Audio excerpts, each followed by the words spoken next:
السلام علیکم۔ سب سے پہلے میں آپ سے ریکویسٹ کرنا چاہوں گی کہ ہماری ہر سٹوری کے لاسٹ میں آپ کے لیے لیسن ہوتا ہے، وہ جیسی بھی ہو، تو پلیز لائک ضرور کیا کریں اور کامنٹ ضرور کیا کریں۔ آپ کا کامنٹ ہمارے لیے ایک حوصلہ افزائی اور تحفہ ہوتا ہے۔ گھر میں میرے دیور کی شادی کی تیاریاں زور و شور سے جاری تھی کہ اچانک انہی دنوں میں میرے شوہر کا انتقال ہو گیا۔ ہنستا بستا گھر اجڑ گیا، پر ہم پر تو جیسے قیامت ٹوٹ پڑی۔ میرا 8 سال کا بیٹا باپ کے سائے سے محروم ہو کر بالکل خاموش ہو گیا، جیسے اسے کسی گہری چوٹ نے کنگ کر دیا ہو۔ عدت کے ایام ختم ہوتے ہی میری ساس نے میرے دیور سے مخاطب ہو کر 2 ٹوک فیصلہ سنا دیا کہ اب تمہاری شادی نہیں ہوگی جہاں طے پائی تھی، اب وہاں نہیں ہوگی، بلکہ اب تمہارا نکاح تمہاری بھابھی سے کیا جائے گا، کیونکہ وہ تمہارے بھائی کی بیوہ ہے۔ یہ سن کر میرے شوہر نے گھر میں ایک ہنگامہ کھڑا کر دیا تھا اور صاف انکار کرتے ہوئے کہنے لگا کہ میں یہ شادی ہرگز نہیں کروں گا، مجھے یہ شادی نہیں کرنی۔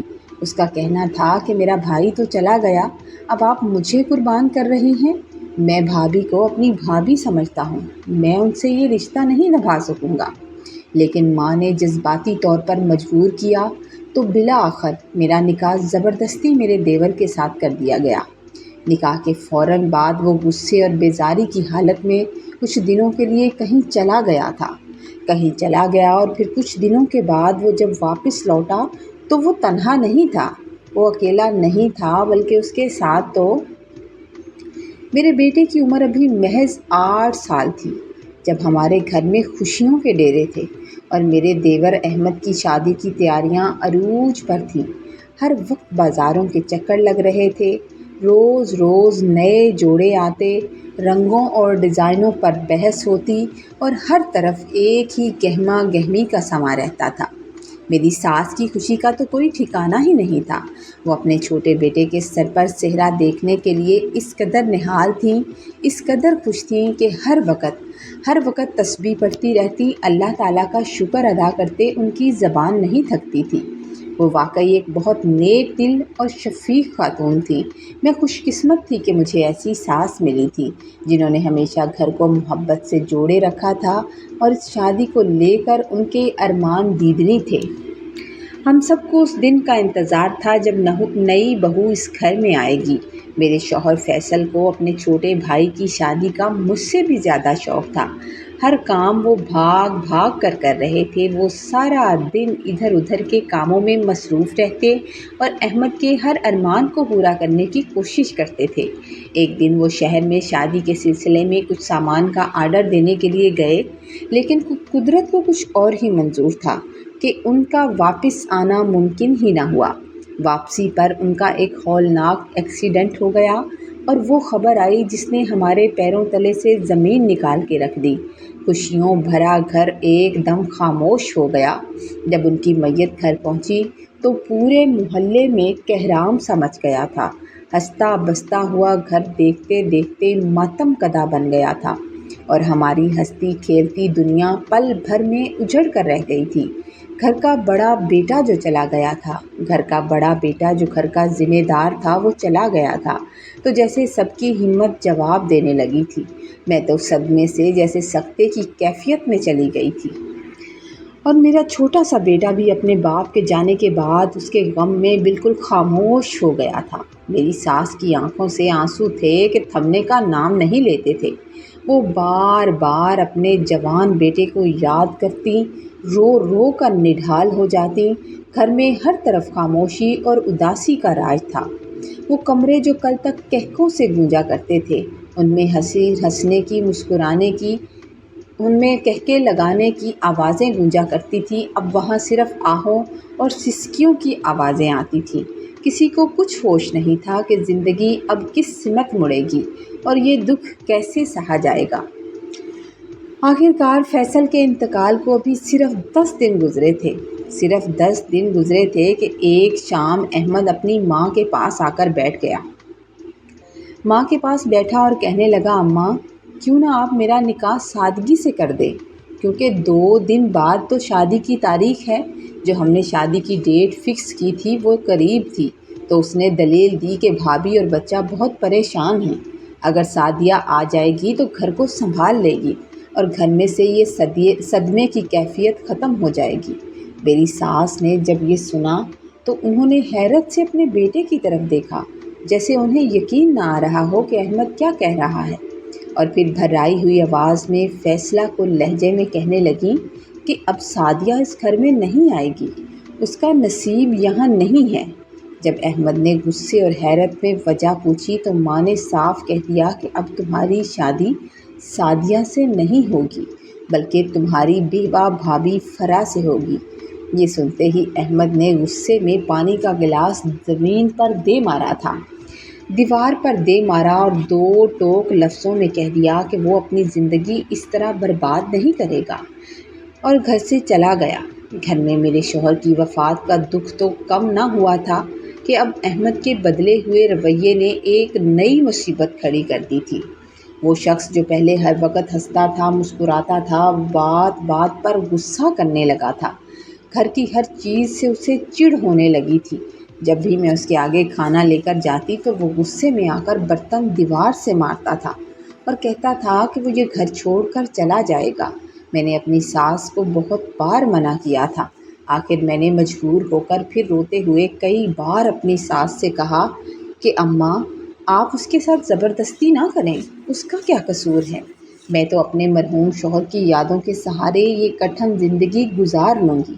مجھے شادی نہیں کرنی۔ میرا 8 سال کا بیٹا ہے جو کل کلاں کو جوان ہو جائے گا، جو پہلے اپنے چچا احمد کی جان تھا اب ان کی نفرت کا نشانہ بننے لگا ہے۔ احمد اب اسے قریب آتے دیکھ بھی لیتا تو ڈانٹ دیتا تھا، اور یہاں تک کہ کبھی کبھی تو اس پر ہاتھ بھی اٹھا لیتا تھا، جس سے میرا کلیجہ منہ کو آتا تھا کہ میرے یتیم بچے کا آخر کیا قصور ہے، اس معصوم بچے کا آخر کیا قصور ہے جو اسے اپنے ہی گھر میں غیروں جیسی ٹھوکریں مل رہی ہیں۔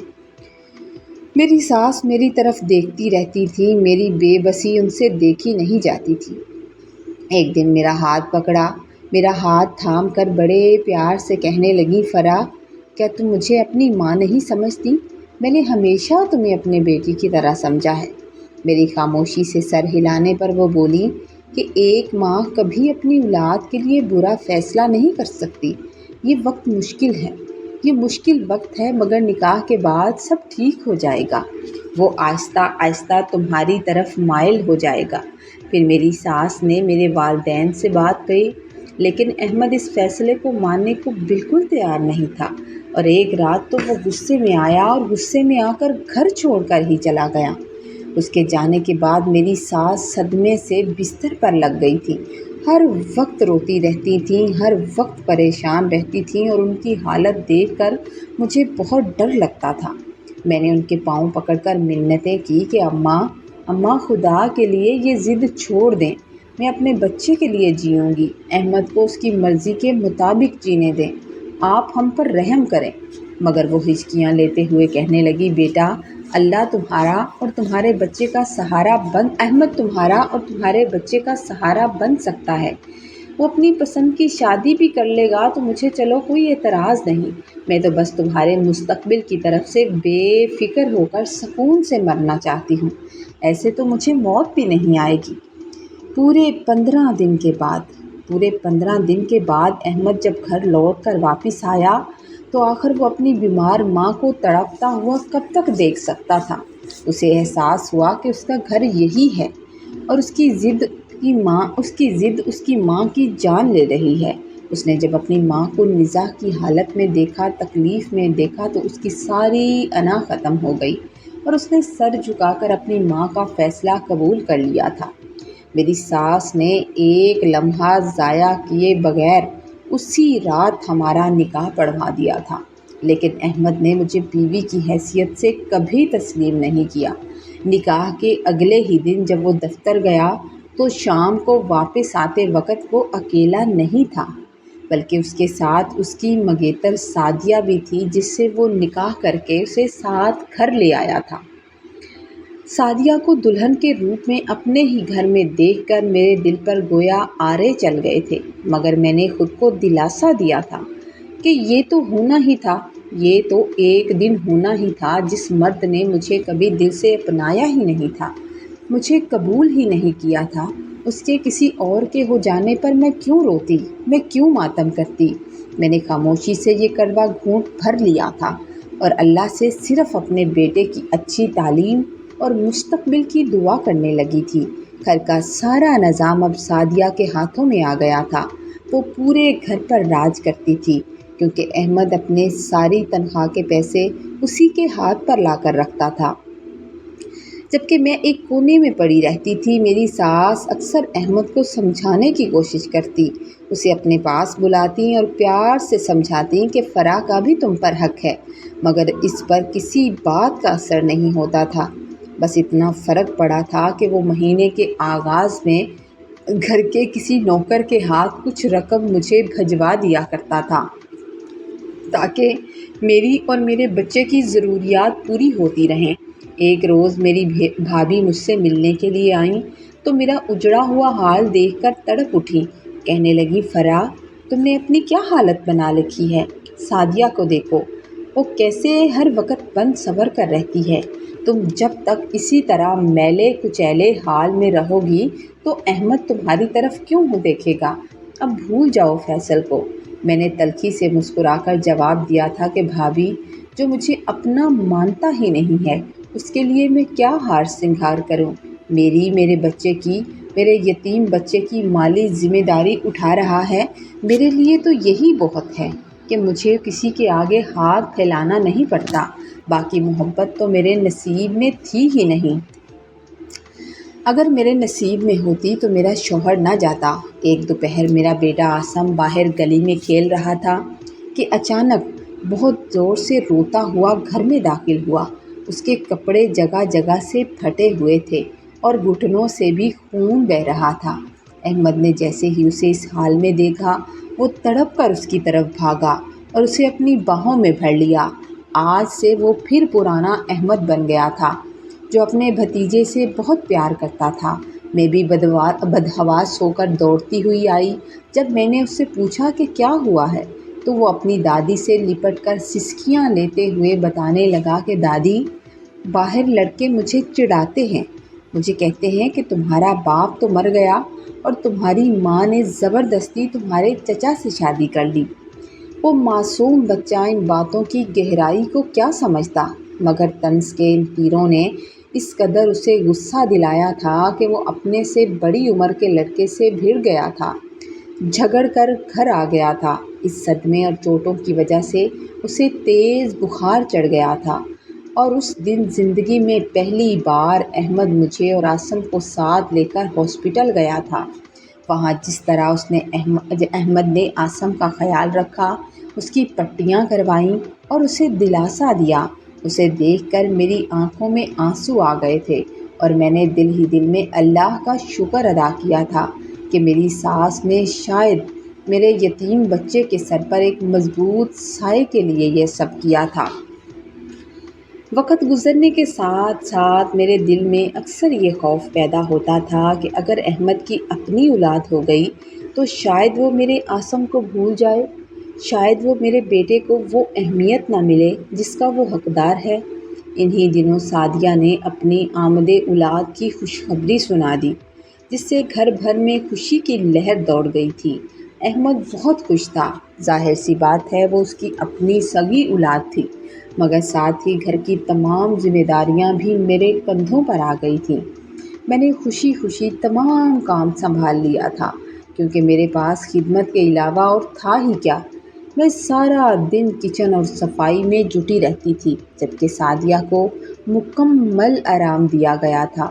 مگر قدرت کا کرنا ایسا ہوا کہ ایک دن اچانک سعدیہ کی طبیعت کافی بگڑ گئی۔ اسے فوراً ہاسپٹل لے جایا گیا، لیکن تمام تر کوششوں اور مکمل بیڈ ریسٹ کے باوجود اس کا حمل ضائع ہو گیا تھا۔ ڈاکٹروں نے تشویشناک خبر دی تھی کہ اب شاید وہ کبھی ماں نہیں بن سکے گی۔ اس خبر نے پورے گھر کو سوگوار کر دیا تھا، مگر مجھے ایسا محسوس ہوتا تھا جیسے میں ان سب کی ذمہ دار ہوں۔ میرے دل میں ایک عجیب سا پچھتاوا بیٹھ گیا تھا کہ کہیں میری کسی بد دعا یا خود غرض خیال کی وجہ سے تو یہ سب نہیں ہوا۔ میرے دل میں ہر وقت یہی بات رہتی تھی۔ میں ہر وقت اللہ سے توبہ کرتی، اللہ سے دعا مانگتی کہ یا اللہ، ڈاکٹر تو خدا نہیں ہوتے، تو جسے چاہے اولاد سے نوازے، ان کا آنگن بھی ہرا کر دے، تاکہ میرے دل سے یہ پچھتاوا نکل سکے۔ سعدیہ پہلے جیسی نہیں رہی تھی۔ اس کی شخصیت میں ایک عجیب سی تلخی اور حسد آنا شروع ہو گیا تھا، جو سب سے زیادہ مجھ پر ہی نکلتا تھا۔ وہ جب دوبارہ امید سے ہوئی تو اس کی نفرت انتہا کو چھونے لگی تھی۔ اسے لگتا تھا کہ میں اسے اور اس کے آنے والے بچے کو نظر لگا دوں گی۔ اگر میں بھی کبھی غلطی سے کوئی اچھا سوٹ پہن لیتی تو وہ زہریلی نظروں سے مجھے دیکھتی اور طنز کرتی، بھابھی یہ کوئی بننے سنورنے کے دن ہیں؟ تو آپ تو اب کیوں جوان بننے کی کوشش کر رہی ہیں؟ حد تو یہ تھی کہ اگر کبھی احمد کے سامنے میں جا کر بیٹھ بھی جاتی یا اس سے گھر کی کوئی بات یا عاصم کی کوئی بات کرنا چاہتی تو وہ فوراً سے بیچ میں بول پڑتی اور غصہ کرنے لگی تھی۔ غصے سے کہتی، کیا بات ہے، اب یہاں بیٹھ کر کس کو نظر لگانی ہے؟ آپ کا ٹھکانہ تو اماں کا کمرہ ہے، وہاں جا کر بیٹھا کریں۔ اس عمر میں بھی آپ کو باتیں کرنے کا چاؤ ختم نہیں ہوتا۔ وہ احمد کے سامنے بھی مجھ سے بدتمیزی کرتی اور مجھے ہر وقت اپنے سے دور رہنے کی ہدایت کرتی تھی، تاکہ میرا سایہ بھی اس کے آنے والے بچے پر نہ پڑے۔ میری عمر اس وقت کچھ زیادہ تو نہیں تھی، میری عمر زیادہ سے زیادہ اس وقت 32 یا 33 سال ہوگی، لیکن وہ مجھے اس طرح احساس دلاتی تھی جیسے میں بہت زیادہ عمر کی ہو چکی ہوں۔ میں نے اس کی باتوں کا جواب دینا چھوڑ دیا تھا اور خود کو اپنے کمرے تک محدود کر لیا تھا، تاکہ گھر کا سکون برباد نہ ہو۔ میں اس کی ہر کڑوی بات خاموشی سے پی جاتی تھی اور اس کے باوجود اس کی صحت اور خوراک کا پورا خیال رکھتی تھی۔ احمد اور میری ساس یہ سب خاموشی سے دیکھتے تھے۔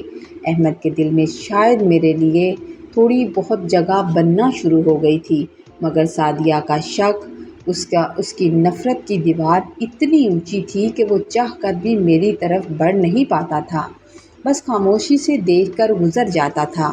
سعدیہ ہر وقت اس بات پر جھگڑا کرتی کہ میں اسے کوئی نقصان پہنچا دوں گی۔ وہ اپنی خوراک اور ادویات تک مجھ سے چھپا کر رکھتی تھی۔ ایک دن جب اس نے حد سے زیادہ بدتمیزی کی تو میں نے روتے ہوئے جائے نماز پر بیٹھ کر بس یہی کہا تھا، یا اللہ، میں کسی کا برا نہیں چاہتی، تو میرے دل کے حال سے واقف ہے، بس اس کے دل سے یہ نفرت نکال دے، اسے وہ خوشی دے دے جس کی وہ طلبگار ہے، تاکہ گھر میں سکون آ سکے۔ اس دن میں بہت روئی تھی، اللہ تعالیٰ کو اور اپنے شوہر کو بہت یاد کیا تھا۔ میں نے اپنا معاملہ اللہ پر چھوڑ دیا، یہ جانتے ہوئے کہ صابر کا اجر اللہ کے پاس ضائع نہیں ہوتا ہے۔ وقت کا سفر جاری رہا اور وہ دن آ گیا جب سعدیہ کے ہاں بیٹی کی پیدائش ہوئی تھی۔ پورے گھر میں خوشی کی لہر دوڑی تھی، مگر قدرت کا فیصلہ کچھ اور ہی تھا۔ ننھی کلی کے اس دنیا میں آتے ہی سعدیہ کی حالت بالکل بگڑ گئی تھی اور وہ بی پی ہائی ہوتے ہی زندگی کی بازی ہار گئی تھی۔ احمد اپنی محبت کے یوں بچھڑ جانے پر ٹوٹ کر رہ گیا تھا۔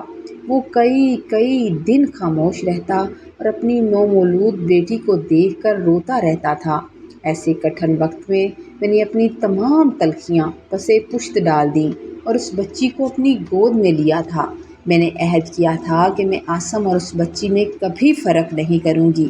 میں نے اسے اپنی ممتا دی، راتوں کو جاگ کر اسے پالا اور اسے کبھی یہ احساس نہیں ہونے دیا کہ اس کی اپنی ماں اس دنیا میں نہیں ہے۔ احمد اپنی بیٹی کو میری گود میں پلتا دیکھ کر خاموش تو رہتا تھا، مگر اس کی آنکھوں میں میرے لیے ایک عجیب سا اعتراف شکست ہوتا تھا، جیسے وہ میرا شکر گزار ہو۔ ابھی اس صدمے کو کچھ عرصہ ہی گزرا تھا کہ میری ساس، جو احمد اور سعدیہ کے رشتے کو لے کر ہمیشہ فکر مند رہتی تھیں، وہ بھی شدید بیمار ہو گئیں اور اپنی زندگی کے آخری ایام میں انہوں نے میرا ہاتھ تھاما تھا اور میرا ہاتھ تھام کر بہت آنسو بہائے تھے۔ اور وہ بار بار کہتی تھیں کہ فرا میں نے نیکی کے نام پر تم پر اور احمد پر بہت بڑا بوجھ ڈال دیا، مجھے معاف کر دینا، لیکن میں احمد کو تمہارے سپرد کر کے جا رہی ہوں۔ وہ مجھے ڈھیروں دعائیں دیتے ہوئے اس دنیا سے رخصت ہو گئیں۔ ان کے جانے کے بعد گھر بالکل خاموش ہو گیا تھا، مگر میں نے ہمت نہیں ہاری۔ میں نے احمد کے گھر کو سنبھالا، اس کے بچوں کی بہترین پرورش کی اور ایک سلیقہ مند عورت کی طرح تمام ذمہ داریاں نبھائیں تاکہ گھر کا شیرازہ کبھی نہ بکھر پائے۔ احمد اب میرے ساتھ کچھ نہ کچھ سیٹ ہو چکا ہے۔ وہ گھر کے ہر کام میں مجھ سے مشورہ کرتا ہے، مجھے عزت دیتا ہے اور بچوں کا ایک ذمہ دار باپ بن چکا ہے۔ عاصم کو بھی بالکل بیٹے کی طرح پیار کرتا ہے۔ آج میری زندگی کے 20 سال بیت گئے ہیں، 20 سال۔ احمد اب میرے ساتھ ایک نارمل زندگی گزار رہا ہے اور بظاہر دیکھنے والوں کو ہم ایک مثالی خاندان نظر آتے ہیں۔ وہ میرا خیال رکھتا ہے، میری بات مانتا ہے، لیکن ان 20 سالوں کا سچ صرف میرا دل جانتا ہے۔ یہ 20 سال میں نے اپنے اندر کے سکون کو مار کر گزارے ہیں۔ میں نے اپنا خون خشک کر کے اس گھر کی بنیادوں کو سینچا ہے، مگر میرے اندر کی وہ عورت جو کبھی زندہ تھی وہ مر چکی ہے، جو کبھی محبت اور مان کی طلبگار تھی۔ احمد کی یہ سیٹنگ اور یہ عزت صرف حالات کے ساتھ ایک سمجھوتا ہے، کیونکہ اس کے سوا ہمارا گزارا نہیں تھا۔ دلی لگاؤ نہیں ہے جو ایک فطری رشتے میں ہوتا ہے۔ ہم ایک ہی چھت تلے ضرور رہتے ہیں، مگر ہمارے درمیان ان 20 سالوں کی خاموشی اور زبردستی کے نکاح کی کرواہٹ آج بھی ایک دیوار بن کر کھڑی ہوئی ہے جو کبھی نہیں گری۔ یہ کہانی سنانے کا میرا مقصد صرف اتنا ہے کہ ہمارے بڑے بے شک ہم سے بہت محبت کرتے ہیں اور ہمارے لیے برا نہیں سوچ سکتے، ہمارے لیے اچھا ہی سوچتے ہیں، مگر زبردستی کی شادیاں کبھی حقیقت میں سکون نہیں دیتی۔ جذبات کو قانونی طور پر بندھنوں میں تو جکڑا جا سکتا ہے، مگر دلوں میں زبردستی محبت نہیں ڈالی جا سکتی۔ میں نے اپنی زندگی کے بہترین 20 سال اس بے سکونی کی نذر کر دیے، جہاں ہر ایک پل ایک ایسی آگ جلی جس کا دھواں کسی کو نظر نہیں آیا، نہ ہی کوئی دیکھ پایا۔ کسی انسان پر اپنی مرضی مسلط کرنا اسے جیتے جی مار دینے کے مترادف ہوتا ہے۔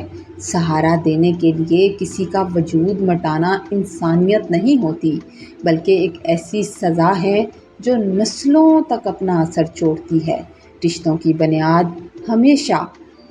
بنیاد ہمیشہ باہمی رضامندی اور خوشی پر ہونا چاہیے، بوجھ پر نہیں۔ کہانی اگر آپ کو اچھی لگے تو آپ نے لائک ضرور کرنا ہے اور کامنٹ میں ضرور بتانا ہے کہ آپ کو ہماری سٹوری کیسی لگی۔ چینل پر نئے ہیں تو پلیز چینل کو سبسکرائب کر دیجئے۔ خوش رہیے، آباد رہیے۔